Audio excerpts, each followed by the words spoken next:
Hi guys, నమస్తే and welcome to hit TV health. ఈ రోజు మనతో పాటు డాక్టర్ అనిత గారు ఉన్నారు, న్యూట్రిషనిస్ట్. సో ఈ రోజు మనం మధుమేహం గురించి మాట్లాడదాం. అసలు డయాబెటీస్ ఎన్ని టైప్స్ ఆఫ్ డయాబెటీస్ ఉన్నాయి, అసలు ఎలాంటి డైట్ ప్లాన్ చేయాలో మరి మేడం గారిని అడిగి మనం తెలుసుకునే ప్రయత్నం చేద్దాం రండి. హాయ్ అండి అనిత గారు, నమస్కారం and welcome to the show. Thank you. మొదటిగా అసలు డయాబెటీస్ అంటే ఏంటి, మధుమేహాన్ని గురించి మా కోసం. ఎస్. సో డయాబెటీస్ అంటే ఏంటి అంటే మన బ్లడ్లో షుగర్ లెవెల్స్, గ్లూకోజ్ స్థాయిలు అనేది ఎక్కువ ఉండడం. మామూలుగా అయితే మనం ఫుడ్ తిన్నప్పుడు మన బ్లడ్లోకి వస్తున్న గ్లూకోజ్ని మన ప్యాన్క్రియాస్, మన సెల్స్, మన లివర్ రెగ్యులేట్ చేస్తాయి. కానీ ఎప్పుడైతే ఆ పనిలో ఇబ్బంది వస్తుంటుందో బాడీలో, బ్లడ్లో ఎక్కువ గ్లూకోజ్ ఉండిపోతూ ఉంటుంది. సో ఆ స్టేట్ని మనం డయాబెటీస్ అంటాము. కానీ డయాబెటీస్ అనేది సిక్నెస్ ఏం కాదు, డిజీజ్ ఏం కాదు, అది ఒక కండిషన్, బాడీలో వస్తున్న ఒక కండిషన్ అనమాట. మనం ఈజీగా మెయింటైన్ చేయొచ్చు దాన్ని.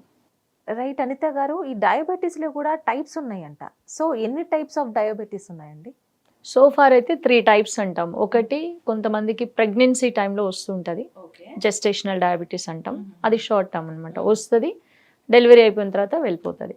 సో అదే దెన్ దాట్ మనకి ఇంకొకటి లైక్ టైప్ 1 డయాబెటీస్ అంటాం. ఇది యూజువలీ బై బర్త్ వస్తుంది కొంతమందికి, లేదా వెరీ చైల్డ్హుడ్ ఏజ్లో లైక్ 4-5 ఇయర్స్ ఆ టైంలో. అండ్ కొంతమంది ఈవెన్ అడల్ట్ స్టేజ్లో కూడా డెవలప్ చేసుకోవచ్చు.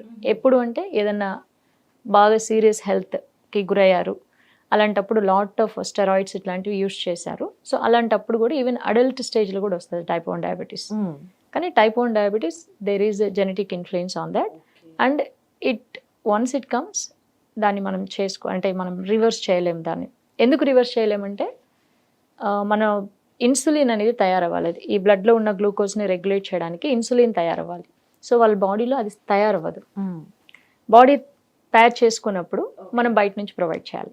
సో అట్లా they need to take insulin shots and survive. The next వచ్చేసి టైప్ 2 డయాబెటీస్. ఇది life style, food habits changes వల్ల వచ్చేది. దీన్ని కంప్లీట్గా రివర్స్ చేయొచ్చు. దీని గురించి నేను ఇది ఇస్ నాట్ ఎ డిజీజ్ అంటున్నాను. Type 2 diabetes it's a condition. దీంతోపాటు ఈ మధ్య పీపుల్ మాట్లాడుతుంది ఏంటి అంటే 1.5 డయాబెటీస్ అంటున్నారు. అంటే they are not in type 2, not in type 1, మధ్య స్టేజ్లో ఉన్నారు. ఇంకా 4-5 months లేదా 2-3 yearsలో they enter into type 1 diabetes. So ఇవి అనమాట మనం యూజువల్. అనితే గారు, అసలు ఈ డయాబెటీస్ అనేది ఎవరికి వస్తుంది? ఒక వయసు అనేది ఉంటుందా, లేదా చిన్నపిల్లలు, పెద్దవాళ్ళు, లేదా ఏజ్డ్ వాళ్ళకి, ఏ వయసు వారికి ఎక్కువగా వస్తుందంటారు? అదే as I told right now, like type 1 diabetes, type 2 diabetes, gestational diabetes and 0.5 diabetes ఇట్లా ఉన్నాయి. ఇవన్నీ ఏంటి అంటే ఎవరికైనా రావచ్చు యాజ్ ఎ సైడ్. కానీ టైప్ 1 అనేది mostly it's a genetic influence కాబట్టి even kids can develop.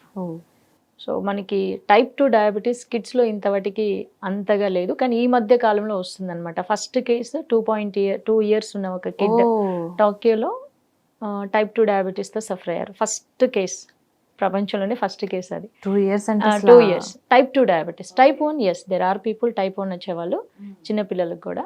So ఎవరికైనా రావచ్చు. కానీ ఎవరు ఎక్కువగా రిస్క్ ఫ్యాక్టర్లో ఉంటారు అంటే పీపుల్ కొంచెం ఎక్కువ ఓవర్ వెయిట్ ఉన్నారు అని మనం ఏమనుకుంటాం, మళ్ళీ ఇక్కడ అంటే ఓవర్ వెయిట్ ఉన్న వాళ్ళకి డయాబెటీస్ వస్తుంది అనుకుంటాం. No, already they are into insulin resistance. అంటే వాళ్ళ బాడీలో ఈ షుగర్ లెవెల్స్ అనేది సరిగా మెయింటైన్ అవ్వట్లేదు. ఈ డయాబెటీస్కి వెళ్ళే ప్రాసెస్లో దే బికమ్ ఓవర్ వెయిట్ అవుతారు. ఓకే. సో అట్లా ఎనీబడి ఎవరైతే లైఫ్ స్టైల్ కరెక్ట్గా లేదు, లాట్ ఆఫ్ కార్బ్స్ ఇంటేక్ ఇస్తున్నారు, లాట్ ఆఫ్ ఫిజికల్ మూమెంట్ లేదు, అలాంటి వాళ్ళు ఎవరైనా డిస్పోజ్డ్ టు డయాబెటీస్ అనమాట. కానీ పీపుల్ విత్ ఓవర్ వెయిట్ వాళ్ళకి ఎక్కువ వస్తుంది. అండ్ ఫ్యామిలీ హిస్టరీ ఉన్నవాళ్ళు, ఆల్రెడీ మమ్మీ డాడీకి ఉంది అంటే ఫ్యామిలీలో ఆ డయాబెటిక్ హిస్టరీ రన్ అవుతుంది అంటే వాళ్ళకి కూడా వచ్చే ఛాన్సెస్ ఉంటాయి. అనిత గారు, ఈ ఫ్యాటీ లివర్కి కారణం డయాబెటీసే అంటారా? ఓకే.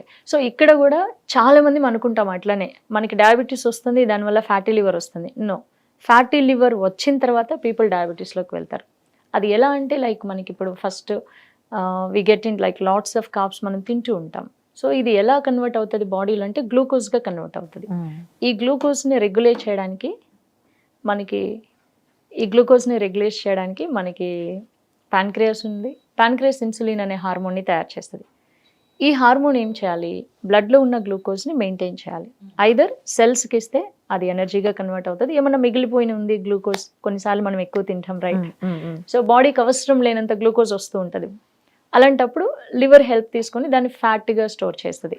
అంటే గ్లైకోజన్ స్టోర్స్ అంటాం. ఇమ్మీడియట్ ఎనర్జీ కోసం ఇప్పుడు మన ఇంట్లో కావాల్సినంత అమౌంట్ పెట్టుకుంటాం, తర్వాతే బ్యాంక్లో డిపాజిట్ చేస్తాం. సో ఇంట్లో ఉన్న అమౌంట్ ఇమీడియట్గా వాడుకోవడానికి, right? So just like that liver కూడా కొంత గ్లూకోజ్ని గ్లైకోజన్ స్టోర్స్గా చేసుకుంటుంది, అంటే ఇమ్మీడియట్గా కన్వర్ట్ చేసుకోవడానికి. ఈ పరిస్థితి వచ్చిన తర్వాత కూడా మన బాడీలోకి వస్తున్న గ్లూకోజ్ని మనం తగ్గించలేదు, లేదా మన స్టోరేజ్ కెపాసిటీని పెంచుకోలేదు. గ్లూకోజ్ని మన బాడీ స్టోర్ చేసుకునే కెపాసిటీ ఉంటుంది ఎక్కడెక్కడ, మజిల్స్లో. మజిల్ బిల్డ్ చేసామంటే గ్లూకోజ్ ఖర్చు అయిపోతుంది, అండ్ కొంత గ్లూకోజ్ కూడా స్టోర్ చేసుకుంటుంది ఇమ్మీడియట్ యూస్ కోసం. సో నేను గ్లూకోజ్ని తగ్గించట్లేదు, లేదా నా స్టోరేజ్ కెపాసిటీని పెంచుకోవట్లేదు. అలాంటి టైంలో లివర్ అనేది ఫోర్స్ చేయబడుతుంది. బాడీలోకి ఎక్కువ గ్లూకోజ్ వస్తుంది, అటు సెల్స్ రెగ్యులేట్ చేయట్లేదు, కానీ బ్లడ్లో ఉండకూడదు. అప్పుడు ఇన్సులిన్ ఈ లివర్ మీద ఒత్తిడి పెడుతుంది అనమాట. సో లివర్ ఈ గ్లూకోజ్ని ట్రైగ్లిజరైడ్స్ ఫ్యాట్గా కన్వర్ట్ చేసి దాన్ని బ్లడ్లో పెడుతుంది. అంటే అది లైక్ ఆ డబ్బులు బ్యాంకులో డిపాజిట్ చేసిన లాగనమాట. ఇదంతా అయిపోగా మిగిలితే then body will take from ట్రైగ్లిజరైడ్స్ని తీసుకొని మళ్ళీ దాన్ని గ్లూకోజ్గా కన్వర్ట్ చేసుకొని మళ్ళీ దాన్ని ఎనర్జీగా మార్చుకుంటుంది. సో ఇట్లా. సో ఈ ప్రాసెస్లో చాలామంది అనుకుంటున్నట్టు మనము డయాబెటీస్లో ఉండడం వల్ల మనకి ఫ్యాటీ లివర్ ఆ స్టోరేజ్ కెపాసిటీని కోల్పోయి తను ఇంకా ఎక్కువగా తన దగ్గర స్టోర్ చేసుకోలేనప్పుడు, అంటే గ్లైకోజన్ స్టోర్స్గా స్టోర్ చేసుకున్నప్పుడు దాన్ని ఫ్యాట్గా కన్వర్ట్ చేస్తుంది. ఈ ఫ్యాట్ ఎక్కడెక్కడ డిపాజిట్ అవుతుంది? లివర్ సెల్స్లో, ప్యాన్క్రియాటిక్ సెల్స్లో, అంటే ఇన్సులిన్ తయారు చేసే బీటా సెల్స్లో, అట్లనే ట్రైగ్లిజరైడ్స్ ఫామ్లో. సో ఇట్లా అప్పుడు లివర్ సెల్స్లో ఫ్యాట్ అక్యుములేట్ అవుతున్నప్పుడు then we get fatty liver. ఈ ఫ్యాటీ లివర్ వచ్చింది అంటే ఈ లివర్ కూడా ఇప్పుడు గ్లూకోజ్ని మార్చే ఎబిలిటీని కోల్పోతుంది. సో అప్పుడు ఇంకా ఎక్కువ శాతం మనకి షుగర్ అనేది బ్లడ్లోనే ఉంటుంది, and people remain in constant diabetes అనమాట. సో స్టోరేజ్ కెపాసిటీని అన్న పెంచాలి, లేదా బాడీలోకి వస్తున్న గ్లూకోజ్ని అన్న తగ్గించాలి. రెండిట్లో నేను ఏది చేయలేదు అంటే దెన్ ఫర్ ఎవర్ డయాబెటీస్లో ఉండడం ఖాయం ఎవరైనా. సో అనిత గారు, ఇందాక మీరు అన్నట్టు ఒకవేళ డయాబెటీస్ వస్తే వెయిట్ గెయిన్ అవ్వడం కానీ తగ్గడం కానీ జరుగుతుందంటారు. So on the spot weight gain అవుతున్నారు అంటే దానికి కారణం డయాబెటీసే అంటారా, లేదా ఇతరితర కారణాలు ఏమన్నా ఉండవచ్చా? ఓకే, నేను అంటే ఇందాక చెప్పినట్టు మనకి ఎప్పుడైతే బాడీ ఇన్సులిన్ రెసిస్టెన్స్ అంటాం, ఎవరన్నా వెయిట్ పెరుగుతున్నారంటే ఫస్ట్ కారణం ఇన్సులిన్ రెసిస్టెన్స్. సో అదేంటి అంటే, సో మనం తిన్న ఫుడ్ని మన బాడీ వాడుకోవాలి. ఈ వాడుకునే ప్రాసెస్లో దాన్ని గ్లూకోజ్గా మార్చుకొని ఆ గ్లూకోజ్ని మన సెల్స్ తీసుకొని దాన్ని ఎనర్జీగా మారుస్తుంటాయి. ఓకే, ఇది జరిగేది. సో ఎప్పుడైతే నా బాడీ స్టోర్ చేసుకునే దానికంటే కూడా ఎక్కువ గ్లూకోజ్ నా బ్లడ్లోకి వస్తుందో సెల్స్ దాన్ని రెగ్యులేట్ చేయలేవు. సో దే స్టార్ట్ రెసిస్టింగ్ అనమాట. అంటే ఇన్సులిన్ వచ్చి ఈ బ్లడ్లో ఉన్న గ్లూకోజ్ని సెల్స్లోకి పంపించడానికి ట్రై చేస్తున్నా మన సెల్స్ రిజెక్ట్ చేస్తూ ఉంటాయి. ఎందుకంటే అవసరం లేదు, ఇప్పుడు మీ కడుపు నిండా అన్నం తిన్నారు, నేను మళ్ళీ పెడుతున్నానంటే మీరు తినలేరు కదా, right? So just like that మన సెల్స్ కూడా రిజెక్ట్ చేస్తూ ఉంటాయి. దాన్ని ఇన్సులిన్ రెసిస్టెన్స్ అంటాం.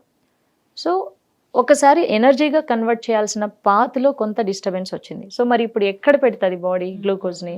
సో కొవ్వుగా మార్చుకొని స్టోర్ చేసుకుంటుంది. సో ఈ ప్రాసెస్లో మనం వెయిట్ పెరుగుతూ ఉంటాం.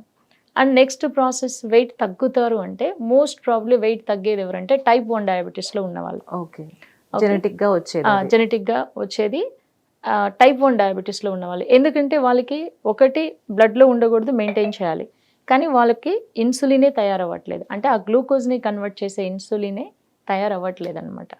సో అలాంటప్పుడు వాళ్ళకి ఎప్పుడు కూడా బ్లడ్లో గ్లూకోజ్ ఉంటూనే ఉంటుంది, కానీ ఎనర్జీ ఉండదు. So they lose weight. So బాడీకి కావాలి, ఐదర్ నువ్వు ఫుడ్ నుంచి ఇస్తున్నప్పుడు దాన్ని ఎనర్జీగా మార్చుకొని బాడీ వాడుకుంటుంది. ఇప్పుడు ఆ పరిస్థితి లేదు టైప్ 1 డయాబెటీస్లో ఉన్న వాళ్ళకి. అంటే ఇట్స్ లైక్ చాలా ఏళ్ళగా వాళ్ళు ఉండాలి టైప్ 1 డయాబెటీస్లో. సో లేదా వెరీ లిటిల్ ఇన్సులిన్ తయారవుతూ ఉంటుంది, లేదా అసలు తయారవ్వదు అనమాట. అప్పుడు ఇన్సులిన్ ఇంజెక్షన్స్ తీసుకుంటూ ఉంటారు వాళ్ళు. సో ఇలాంటి వాళ్ళకి ఏంటి అంటే బాడీకి ఎనర్జీ రావట్లేదు కాబట్టి మజిల్స్ని కరిగించుకొని, అంటే మజిల్స్లో కూడా కొంత ఉంటుంది, సో దాన్ని కరిగించుకొని దాన్ని గ్లూకోజ్గా మార్చుకుంటుంది.